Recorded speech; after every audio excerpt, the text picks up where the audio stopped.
சுவாரஸ்யமாக தினசரி நடப்பு நிகழ்வுகளையும் கல்வி, விளையாட்டு, அரசியல், வாழ்க்கை முறை, மருத்துவம், தொழில்துறை, சினிமா, பொழுதுபோக்கு போன்ற பல்வேறு நிகழ்ச்சிகளையும் உடனுக்குடன் காண கேப்டன் டிவி மற்றும் கேப்டன் நியூஸ் சமூக வலைத்தள பக்கங்களோடு இணைந்திருங்கள். உங்கள் வணிகத்தை கேப்டன் டிவி மற்றும் கேப்டன் நியூஸில் விளம்பரத்தின் மூலம் மேம்படுத்த விருப்பமா? உடனே கீழே கொடுக்கப்படும் எண்ணிற்கு தொடர்பு கொள்ளுங்கள். பத்மபூஷன் விஜயகாந்தின் மக்கள் நல ஊர்வலம். விஜயகாந்த் ரசிகர்களுக்கு அவர் புரட்சி கலைஞர்.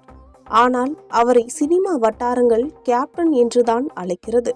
கேப்டன் பிரபாகரன் படம் எடுத்த காலம் முதல் அவருக்கு இந்த பெயர் ஒட்டி கொண்டது. எம்ஜிஆரை சின்னவர் என்று அழைத்ததைப் போல ஆழமாக அனைவரும் மனதில் அசைக்க முடியாமல் பதிர்ந்து போனது.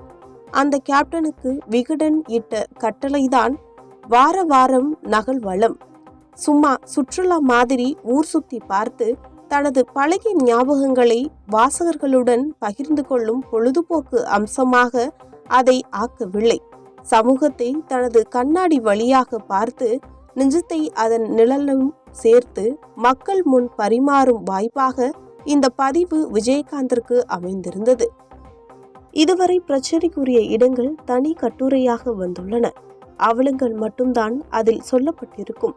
பிரபலங்கள் தாங்கள் கேள்விப்பட்ட அல்லது தங்கள் கவனத்திற்கு வந்த அவலங்கள் அந்த நேரத்தில் அறிக்கைகளாக சொல்வார்கள்.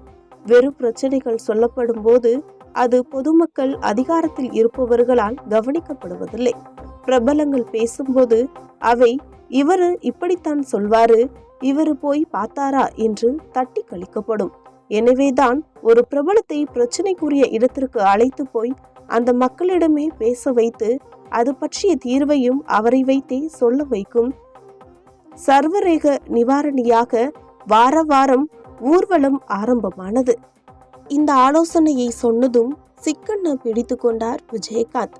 எந்த இடத்துக்கு போறோம், எப்போ போறோம்னு சொல்லுங்க, நான் தயார் என்று ஆரம்பத்திலேயே வேக சூட்டை கிளப்பினார். அதன் பிறகுதான் தமிழகத்தின் மிக முக்கியமான பிரச்சனைகள் வரிசைப்படுத்தப்பட்டன. நாளுக்கு நாள் ஏறிக்கொண்டே போன விலைவாசி, நித்தமும் மக்களை இம்சைப்படுத்தி வந்த மின்வெட்டு, விளைநிலங்களை தங்கள் வறுமை காரணமாக விளை நிலங்களாக மாற்றி வரும் விவசாய தோழர்களின் வாழ்க்கை, ஊருக்கு நெய்து தந்து நெய்து போன நெசவாள துயரம், நாடு காக்கும் தலைவனாக நாள மலரப்போகும் பள்ளி குழந்தைகள், அவர்கள் படிக்கும் பள்ளிகளின் நிலைமை, லட்சக்கணக்கான மக்கள் தங்கள் வயிற்று கடவுளாக நினைக்கும் ரேஷன் கடைகள், ஒரு பக்கம் தண்ணீர் கஷ்டம் இருக்க மறுபக்கத்தில் நீர் ஆதாரங்களை அனாதை பிள்ளைகள் போல் அழுக்காக்கி தள்ளிவிடும் அநியாயம் என யோசித்ததும் நினைவுக்கு வந்த அத்தனை சோகங்களின் பிறப்பிடத்தையும் நேரில் போய் பார்த்தார் விஜயகாந்த். ஒவ்வொரு அரசியல் தலைவரும் சென்று பார்க்க வேண்டிய இடங்கள் அவை. மக்களால் தேர்ந்தெடுக்கப்பட்ட பிரதிநிதிகள் தங்களுக்கு ஓட்டு போட்டவர்கள் வாழும் வாழ்க்கையை அனுபவித்து பார்க்க வேண்டியதில்லை, மாறாக போய் பார்த்ததாக வேண்டுமல்லவா? அதைதான் விஜயகாந்த் செய்தார். இன்றைக்கு ஓரளவு வசதியாக வாழ்வுக்கு நான் வந்திருக்கலாம், ஆனால் அடிப்படையில் நான் கஷ்டப்பட்டவன். அத்தனை பேர் துன்ப துயரங்கள் எனக்கு தெரியும் என்று பார்த்த மக்களிடம் எல்லாம் அவர் சொன்னார். கரண்ட் போறது என் வீட்டுக்கும் தான், அதுக்காக நான் ஜெனரேட்டர் வாங்கி வச்சுக்கிறதில்லை என்று ஒப்புக்கொண்டார். அழுக்காக தெரிந்தவர், குளிக்காமல் வந்தவர், வயதானவர், சோகமானவர் என எந்த மக்களையும் பாரபட்சமாக பார்க்காமல் கை கொடுத்து விஜயகாந்த் பதில் சொன்னார். நீங்க எப்படி இருக்கீங்க, எப்படி வாழ்றீங்க, உங்களோட தேவை என்ன, என்ன மாதிரி யோசிக்கிறீங்க என்பதை தெரிஞ்சுக்கிறதுக்காகத்தான் வந்தேன்.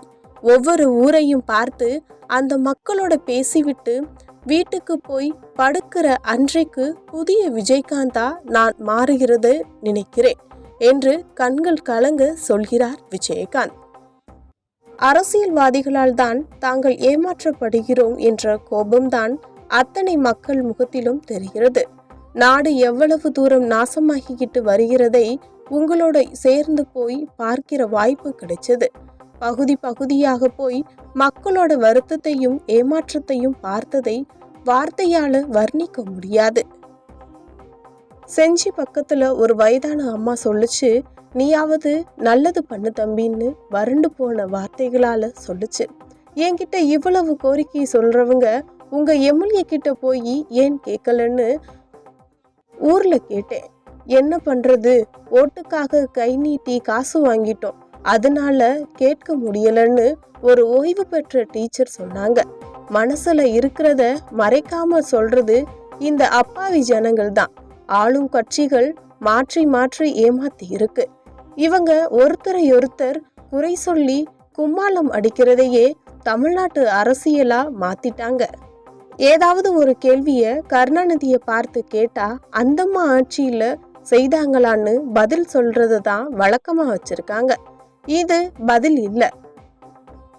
கேட்ட கேள்விக்கு பதில் சொல்லாம வெறும் வார்த்தை சவாலாகன வண்டியை ஒட்டிக்கிட்டு இருக்காங்க. இந்த பொறுப்பாற்றத்தால் நாட்டு மக்கள் கஷ்டப்படுத்துதான் மிச்சம். இத பார்க்கவும் ஊருக்கு வெளிச்சம் போடவும் கிடைச்ச வாய்ப்பு இது. எனக்கு நானே சில திட்டங்களை போட்டு வச்சிருக்க, இந்த ரவுண்ட கை கொடுத்திருங்க என்று நம்பிக்கையுடன் சொல்கிறார் விஜயகாந்த். ஈழத்தமிழர்களின் துயர குரல் கடல் கடந்து தமிழகத்தை அதிகமாக அசைத்தது. அந்த நேரத்தில் இங்குள்ள அகதிகள் முகாமை பார்க்கலாம் என்று திட்டமிட்டோம். 1983 ஈழத்தில் நடந்த தாங்க முடியாத சோகத்தில் விளைவாக இனி இங்கு வாழ முடியாது என்ற முடிவோடு படகு ஏறி தமிழகம் வர தொடங்கினார்கள் அங்கிருந்த தமிழ் மக்கள். இவர்கள் தங்குவதற்கு தமிழகத்தில் பல்வேறு இடங்களில் அகதிகள் முகாம்கள் அமைக்கப்பட்டுள்ளன. சுமார் 117 முகாம்களில் பல்லாயிரக்கணக்கான மக்கள் தங்கியுள்ளனர். அவர்கள் வாழும் சூழலை காணவும் அவர்களுக்கு ஒரு நம்பிக்கையை ஏற்படுத்தவும் அங்கு விஜயகாந்தை அழைத்து செல்ல முடிவு செய்தோம்.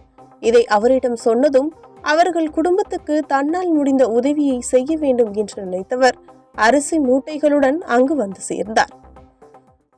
நீங்க இன்னொரு நாட்டுல வந்து வாழ்ந்துகிட்டு இருக்கீங்க. எங்க ஊரு அரசியல் உங்களுக்கு வேண்டாம். உங்களோட கோரிக்கையை மட்டும் சொல்லுங்க. நான் அதை பத்திரிகையில் கவனித்துக்கு கொண்டு போறேன். நீங்க யாரும் அரசியல் பேச வேண்டாம் என்று அறிவார்ந்த மரபுடன் அப்போது அவர் சொல்லப்பட்டது வியப்பாக இருந்தது. அதுபோல அங்கு அவர் அரசியலும் பேசவில்லை. இந்த சம்பவம் நடந்த மறுநாளே அனைத்து அகதிகள் முகாமும் தமிழக அமைச்சர்கள் போய் பார்த்து மக்கள் குறைகள் கேட்டார்கள். அதுவே விஜயகாந்த் பயணத்தின் வெற்றியாக அமைந்தது. இவை போல ஒவ்வொரு துறையும் குறித்து அவர் சுட்டி காட்டிய தவறுகள் சரி செய்யப்பட்ட முயற்சிகள் எடுக்கப்பட்டிருக்கலாம். இப்படி நேரடியாகவும் மறைமுகமாகவும் மக்களுக்கு நன்மையாக அமைத்துவிட்டது இந்த ஊர்வலம். ஊர்வலம் ஆரம்பித்த போது இந்த உற்சாகம் விஜயகாந்துக்கு கடைசி வரை குறையாமல் தொடர்ந்தது. கட்சி வேலைகள், சினிமா படப்பிடிப்பு ஆகியவை முதுகுக்கு பின்னால் இருந்து விரட்டி கொண்டிருக்க வார வார ஊர்வலத்தில் பங்கேற்று விஜயகாந்த் உற்சாகமாக வலம் வந்தார். மக்களிடம் இருந்து கற்றுக்கொள்ளவும் மக்களது கஷ்டத்தை உணரவும் அவருக்கு இந்த ஆர்வம் புலப்பட்டது.